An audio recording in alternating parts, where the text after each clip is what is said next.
అనుమానాస్పద స్థితిలో మృతి చెందిన ఎరిమాల నిహారిక కేసును ప్రస్తుతం జగద్గిరిగుట్ట పోలీసులు ఛేదించారు. తొలుత ఇది అనుమానాస్పద మృతి కింద కేసు నమోదు చేసినటువంటి జగద్గిరిగుట్ట పోలీసులు విచారణలో సంచలనమైనటువంటి విషయాలను వెల్లడించారు.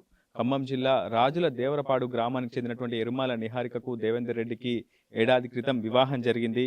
అయితే రాజుల దేవరపాడు గ్రామానికి చెందినటువంటి బొగ్గుల శివమాధవ్ రెడ్డి వరుసకు మృతురాలికి సోదరుడవుతాడు. స్థానికంగానే నివాసం ఉంటారు. ఇద్దరు కలిసి కూడా చదువుకున్నారు. చిన్నతనం నుంచి కూడా కలిసే స్కూల్కి వెళ్ళారు, కళాశాలకు కూడా వెళ్ళారు. సో అత్యంత బలమైనటువంటి సంబంధం అటు శివమాధవ్ రెడ్డి కుటుంబంతో పాటు అదేవిధంగా మృతురాలు నిహారిక కుటుంబానికి ఉంది. తరచూ ఇంటికి కూడా వచ్చి వెళ్తూ ఉండేవాడు. అయితే వివాహం జరిగిన తర్వాత దేవేందర్ రెడ్డితో నివాసం ఉంటుంది జగద్గిరిగుట్ట పోలీసుల పరిధిలోని వెంకటేశ్వర కాలనీలో మృతురాలు నిహారిక. అయితే ఈ నెల 12వ తేదీన వరుసకు సోదరుడైనటువంటి బొగ్గుల శివమాధవ్ రెడ్డి ఇంటికి రావడం జరుగుతుంది. ఇంట్లోకి వచ్చి కాసేపు ఇంట్లోనే విశ్రాంతి తీసుకున్న తర్వాత అకస్మాత్తుగా అటు నిహారికపై దాడి చేయడం, గొంతు పూర్తిగా ఆ తర్వాత బాత్రూమ్ గదిలోకి తీసుకెళ్లి బకెట్లో ఉన్నటువంటి నీళ్లలో ఆమె ముఖాన్ని ముంచి ఆమెని తీవ్రమైనటువంటి చిత్రహింసలకు గురిచేసి నిహారికను జరిగినట్లు ప్రస్తుతం పోలీసులు కూడా విచారణలో గుర్తించారు. తొలుత ఇది ఒక అనుమానాస్పద స్థితిలో జరిగినటువంటి మృతిగా భావించినటువంటి పోలీసులు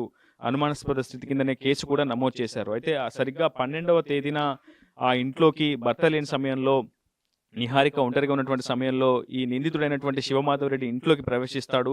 వారి మధ్య ఉన్నటువంటి సంబంధాల నేపథ్యంలో తరచూ కూడా ఇంటికి రావడం జరుగుతున్నటువంటి పరిస్థితి కనిపిస్తుంది. అయితే ఈ నేపథ్యంలోనే ఈ నెల 12వ తేదీకి ఇంట్లోకి వచ్చినటువంటి శివమాధవ్ రెడ్డి అప్పటికే గతంలో దాదాపు 7 లక్షల రూపాయలు బెట్టింగ్ యాప్లు కావచ్చు, ఇతరత్ర చెడు వ్యసనాలకు బానిసైనటువంటి శివమాధవ్ రెడ్డి అప్పుల పాలవడం జరుగుతుంది. సో ఆ 7 లక్షల అప్పును తీర్చుకునేందుకు నిహారిక ఒంటిపైనటువంటి బంగారు ఆభరణాలతో పాటు ఇంట్లో ఉన్నటువంటి నగదును కూడా ఎత్తుకెళ్లాలని ముందస్తుగానే పక్కా పథకం రచించి ఆ అపార్ట్మెంట్ కావచ్చు, ఆ ఇంటికి వెళ్లేందుకున్నటువంటి మార్గ మధ్యలో ఉన్నటువంటి సీసీ ఫుటేజ్లకు దొరకకుండా ఇంట్లోకి ప్రవేశించడం, ఆ తర్వాత ఇంట్లోకి సాధారణంగానే వచ్చినట్లు తనకు ఆకలేస్తుందని కొన్ని మంచినీళ్ళు కావాలని అడిగినట్లు తొలుత అడిగిన తర్వాత వెంటనే అకస్మాత్తుగా నిహారికపై దాడికి చేయడం ప్రయత్నించాడు. ఆ దాడిలోనే ఆమెను కూడా అయితే ఆ సాయంత్రం రాత్రి వేళ ఇంటికి వచ్చినటువంటి భర్త అపస్మారక స్థితిలో పడినటువంటి భార్యను చూసి ఒక్కసారిగా కంగు తిన్నాడు. అసలు భార్య కాలు జారి పడిపోయిందని చెప్పి భావించాడు. అక్కడ నుంచి సిపిఆర్ చేసి వెంటనే ఆసుపత్రికి తరలించే ప్రయత్నం భర్త దేవేందర్ రెడ్డి చేశారు. కానీ అప్పటికే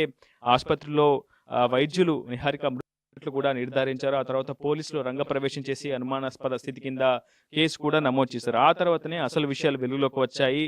అటు ఖమ్మం జిల్లా మదిర నియోజకవర్గం ఎరుపాలెం మండలం రాజుల దేవరపాడు గ్రామానికి చెందినటువంటి నిహారిక స్వగ్రామమైనటువంటి ఆ గ్రామానికి చెందినటువంటి మా శివమాధవ్ రెడ్డి అనే యువకుడు ఇంట్లోకి వచ్చాడని, ఇంట్లోకి వచ్చి నగదు బంగారు ఆభరణాలు ఎత్తుకెళ్లి ఆమె పోలీసులు విచారణలో తేల్చారు. ప్రస్తుతం రాజుల దేవరపాడు గ్రామంలో మనం ప్రస్తుతం ఉన్నాం. నిహారిక కుటుంబ సభ్యులు మనతో ఉన్నారు.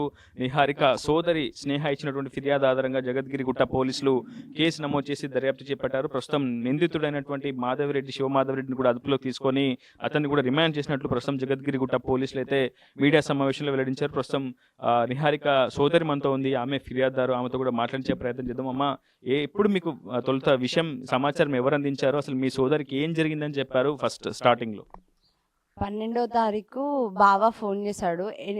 నేనే ఫోన్ చేశాను బావకి. 8:20కి అట్లా చేసినప్పుడు బావ చెప్పాడు ఇట్లా. నేను వచ్చేసరికినే అక్క తలుపు మెయిన్ డోర్ ఓపెన్ చేస్తుంది, లోపల చూస్తేనేమో అక్క వాష్రూమ్లో కింద పడి ఉంది అని చెప్పిన తర్వాత నేను ఫోన్ అట్లా చెప్పంగానే ఇక నేను బయలుదేరా.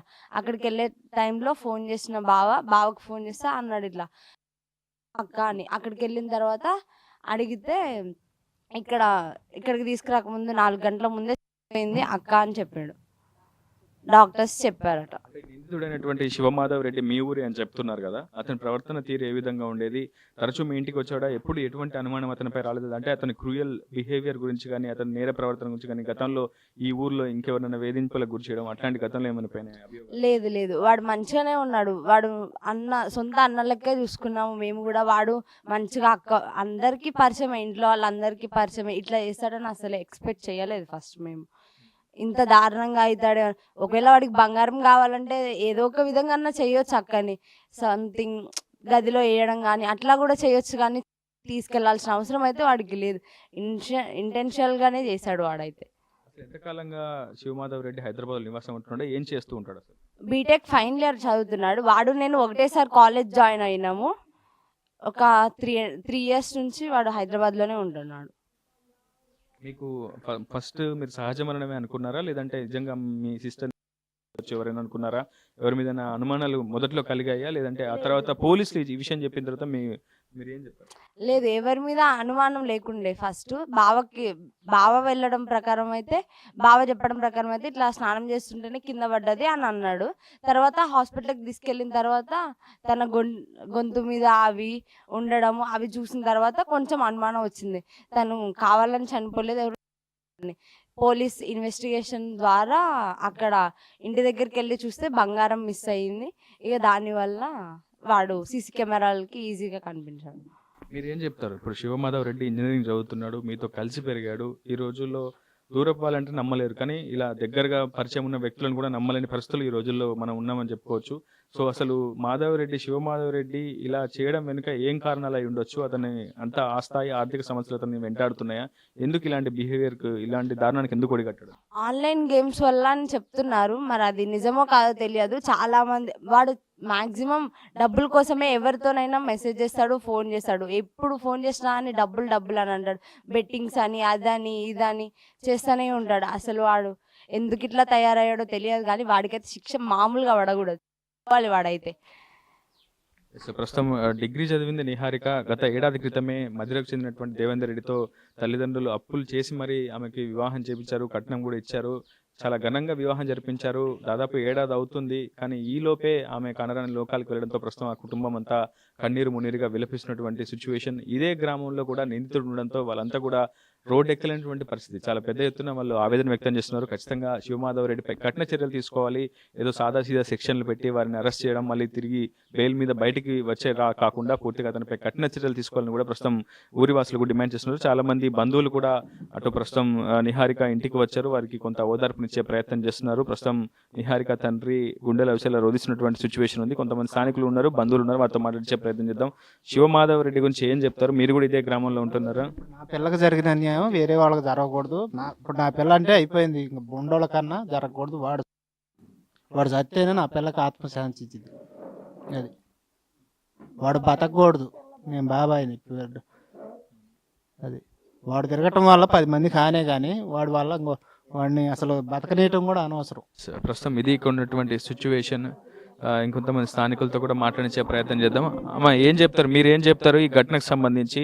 అంటే దాదాపు మనం ఒకే ఊరు అనుకుంటాము, నిత్యం మనం ఇంట్లో ఇక్కడ నిహారిక వాళ్ళ ఇంట్లో అయితేనే, మా ఇంట్లో అయితేనే కలిసి తిరిగి ఆటలు పాటలు అన్నీ బాగానే ఆడేవాడు. తన మీద అంత అనుమానం కూడా మాకేం లేదు సార్, కానీ అన్ఎక్స్పెక్టెడ్గా ఇలా వినాల్సి వచ్చింది వాడి గురించి. ప్రజెంట్ సిచ్యువేషన్ అయితే అది. ప్రస్తుతం ప్రతి ఒక్కరు కూడా శివమాధవ్ రెడ్డికి కఠిన శిక్షలు పడాలని చెప్పి కోరుతున్నారు. ప్రభుత్వాన్ని కూడా, ప్రభుత్వం దృష్టి కూడా ఈ విషయాన్ని తీసుకెళ్తున్నారు. ప్రస్తుతం పోలీసులు కూడా కేసు ఇన్వెస్టిగేషన్ చాలా పారదర్శకంగా చేశారని చెప్పుకోవాలి. దాదాపు ముద్దుట సహజ మరణంగానే అందరూ భావించారు. నిహారిక భర్త కూడా కాలు జారి బాత్రూంలో పడిపోయిందని, తీవ్ర రక్తస్రావం వల్లే అపస్మారక స్థితిలోకి నిహారిక వెళ్ళిపోయిందని చెప్పి భర్త కూడా భావించాడు. నిహారిక కుటుంబ సభ్యులకు కూడా అదే విషయంలో సమాచారం కూడా అందించాడు. మీ అక్క కాలు జారి ఇంట్లో పడిపోయింది, నేను వెంటనే ఆసుపత్రికి తీసుకెళ్తున్నాను, మీరు కూడా రండి అంటూ కూడా సమాచారం ఇచ్చాడు. అయితే ఆసుపత్రికి వెళ్ళిన తర్వాత సీన్ మారిపోయింది. ఎందుకంటే మెడ భాగంలో కమిలి